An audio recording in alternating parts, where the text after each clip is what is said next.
लिखा हुआ दिखा दीजिए, मैं हेयर ट्रांसप्लांट करना छोड़ दूंगा, अपना क्लिनिक बंद कर दूंगा। दावा है मेरा ऑनलाइन आज।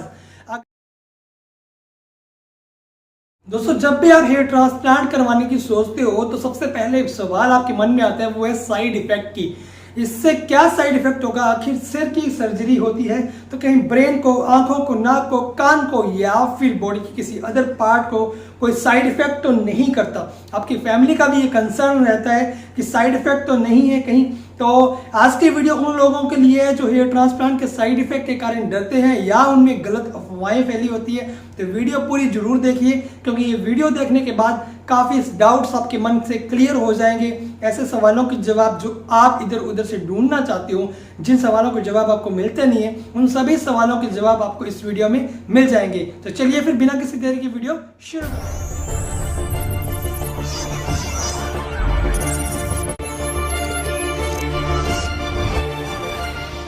डॉक्टर राजेश, आपका दोस्त, इस चैनल का होस्ट, हेयर ट्रांसप्लांट सर्जन। पिछले 8 सालों से मैं हेयर ट्रांसप्लांट कर रहा हूँ पिछले, और लगभग 2000 से 2500 से ज़्यादा हेयर ट्रांसप्लांट कर भी दिए हैं। ये 2500-2000 जो ट्रांसप्लांट है ये मेरे क्लिनिक में मैंने किए हैं। जब मैंने ट्रेनिंग की थी वो ट्रांसप्लांट मैंने काउंट नहीं किए हैं, वो एक्स्ट्रा है। तो कुछ लोग ये सोचते हैं कि हेयर ट्रांसप्लांट से कैंसर हो जाता है। अब भाई साहब ने कमेंट किया कि हेयर ट्रांसप्लांट से ब्रेन हेमरेज हो जाते हैं, आगे जाके ये ब्रेन हेमरेज का कारण बनेगी। ब्रेन हेमरेज एक्चुअली होता क्या है दोस्तों? ब्रेन हेमरेज होता है ब्रेन की जो वेसल्स होती है, ब्लड सप्लाई जो होती है वो फट जाए और ब्रेन के आसपास खून जमा हो जाए, उसको बोलते हैं ब्रेन हेमरेज। ठीक है, अब आपको हेयर की और ब्रेन की मैं एनाटॉमी थोड़ा सा समझाता हूँ। हेयर देखिए, हेयर जो होते हैं स्किन का पार्ट होता है। स्किन में 3 लेयर होती है, एपिडर्मिस, डर्मिस और सबक्यूटेनियस। ये 3 लेयर के बाद थोड़ी सी फैट लेयर आती है।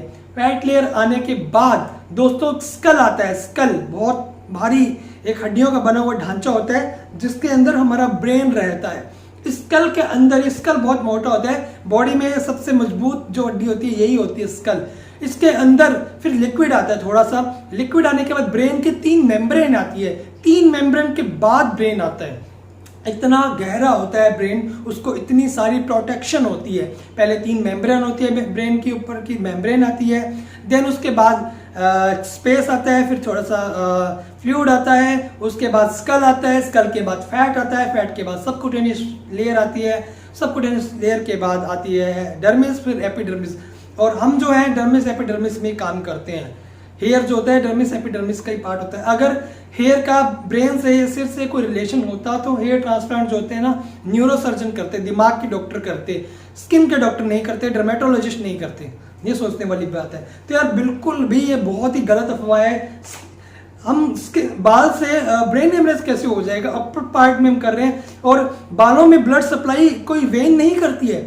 वेन जो हमारी दिखती है, जहाँ पे इंजेक्शंस लगते हैं, जहाँ पे ड्रिप लगाते हैं, ये वेन होती है। ये ब्लड सप्लाई नहीं करती। इनसे आगे पार्टीशन होके ब्लड कैपिलरीज बनती है, जो कि सुई के जो धागा होता है, गट्टी का, रील का धागा, उससे भी बहुत ही बारीक होती है। उन ब्लड कैपिलरीज से इनसे ब्लड सप्लाई होती है। अगर वो डैमेज भी होती है और तो उससे वो वापस अपने आप को बना लेती है। वो कैपिलरीज अपने आप को जैसे पीछे से निकाल के आगे लगा दिए तो ब्लड कैपिलरीज हल्की हल्की डैमेज होती है, जिससे हल्का हल्का ब्लीडिंग होती है। और वो जब नए बाल लगाते हैं तो ब्लड कैपिलरीज जो है वापस उससे जुड़ के नए बालों को ब्लड सप्लाई प्रोवाइड करती है। तो ये एक मेथड होता है हेयर ट्रांसप्लांट में, जो कि बिल्कुल सेफ होता है। अब बात करें कैंसर। दोस्तों कैंसर जो होता है ना, अगर जो ये सोचते हैं कि हेयर ट्रांसप्लांट से कैंसर होता है, मैं उन लोगों से पूछना चाहता हूं कि कैंसर को एक बार पढ़ के देखो। कैंसर के कारणों में कहीं भी लिखा है कि हेयर ट्रांसप्लांट कैंसर का कारण है? कहीं भी लिखा है? किसी बुक या किसी आर्टिकल में मुझे लिखा हुआ दिखा दीजिए, मैं हेयर ट्रांसप्लांट करना छोड़ दूंगा, अपना क्लिनिक बंद कर दूंगा। दावा है मेरा ऑनलाइन आज। अगर किसी मेडिकल बुक में ये बात लिखी हुई है, किसी अच्छे डॉक्टर के द्वारा ये बोला गया है कि हेयर ट्रांसप्लांट कैंसर का कारण होता है, तो मैं अपनी जो है प्रैक्टिस करना हेयर ट्रांसप्लांट की छोड़ दूंगा। आपसे जो लोग ऐसी अफवाहें उड़ाते हैं। अब बात करते हैं आंखों पे असर। देखो फिर वही बात, आंखें बहुत दूर है, वो बहुत दूर है, ठीक है। और आंखों का कनेक्शन भी ब्रेन से ही होता है, तो ब्रेन से जुड़े हुए हैं। बाल जो है ब्रेन से नहीं जुड़े हुए। बालों को पटने से, बालों को उखाड़ने से, अगर ऐसा होता तो यार करोड़ों हेयर ट्रांसप्लांट हो चुके हैं। हर क्लिनिक पे दिन में एक दो हेयर ट्रांसप्लांट होते हैं। इंडिया में हजारों क्लिनिक है हेयर ट्रांसप्लांट के, तो कोई केस सामने आता है ना। अब आपने क्या होता है, सुना होता है। आपने अपने दोस्त से, दोस्त के दोस्त, दोस्त के दोस्त, उसके रिश्तेदार और उनके और दूर के रिश्तेदार गांव में होते हैं, उनसे सुना होता है। आप ऐसे पर्सन से डायरेक्ट कभी नहीं मिले होते, कभी भी नहीं मिले होते। अगर मिले हो तो मुझे कमेंट करके बताना, मैं उनसे मिलना चाहूंगा जिसको कैंसर हुआ हो, जिसको आंखों की प्रॉब्लम हुई है। अब यार एक बात बताओ, हेयर ट्रांसप्लांट सर्जरी है। अब मान लो किसी बंदे ने आज से 2 साल पहले हार्ट की सर्जरी करवाई है, अब उसकी आंखें खराब हो गई, तो आप ये कहोगी कि हार्ट सर्जरी के कारण आंखें खराब हुई है? वो तो हो भी सकती है ना किसी भी। अब किसी पेशेंट को किसी सर्जरी के बाद डायबिटिक हो गया, तो ये कहोगे सर्जरी से डायबिटीज हुआ है? नहीं ना। तो वो देखो, कोई ऐसा होता है तो 1-2 दिन में ही हो जाए तो माना जाता है। इससे कोई भी मेजर साइड इफेक्ट्स नहीं होते, माइनर से साइड इफेक्ट होते हैं। पिंपल हो गया, स्वेलिंग हो गया, इचिंग हो गया, उनको ट्रीट किया जा सकता है, ठीक ना। और हेयर ट्रांसप्लांट सर्जरी के दौरान ऑक्सीजन सप्लाई की भी रिक्वायरमेंट नहीं होती, आपको पता होगा। तो बहुत ही माइनर से सर्जरी है। और जो लोग ये अफवाहें उड़ाते हैं ना, ये कौन उड़ाता है? जो डॉक्टर्स या जो क्लिनिक होम्योपैथिक वाले, आयुर्वेदिक वाले, इस तरह के जो डॉक्टर्स हैं, जो राजहाट डॉक्टर्स हैं, वो क्या करते हैं? वो हेयर ट्रांसप्लांट तो करते नहीं है, वो ऐसी अफवाहें उड़ाती है ताकि आप जो है हेयर ट्रांसप्लांट ना करवाओ और उनसे दवाइयां लेते रहो, और दवाइयां उनसे उनको इनकम होती रहेगी। या फिर वो डॉक्टर जो सैलून वाले हैं, अनपढ़ गंवार हैं, गांव के लोग ऐसी अफवाहें उड़ाते हैं। आजकल गांव वाले लोग ज्यादा हेयर ट्रांसप्लांट करवा रहे हैं एज कम्पेयर टू सिटी, शहर के लोग। तो इस तरह की अफवाहों पे ध्यान बिल्कुल मत दीजिए। अगर हेयर ट्रांसप्लांट से कोई इस तरह की अफवाहें होती तो सोचने वाली बात है, वो बिजनेस बढ़ता क्यों?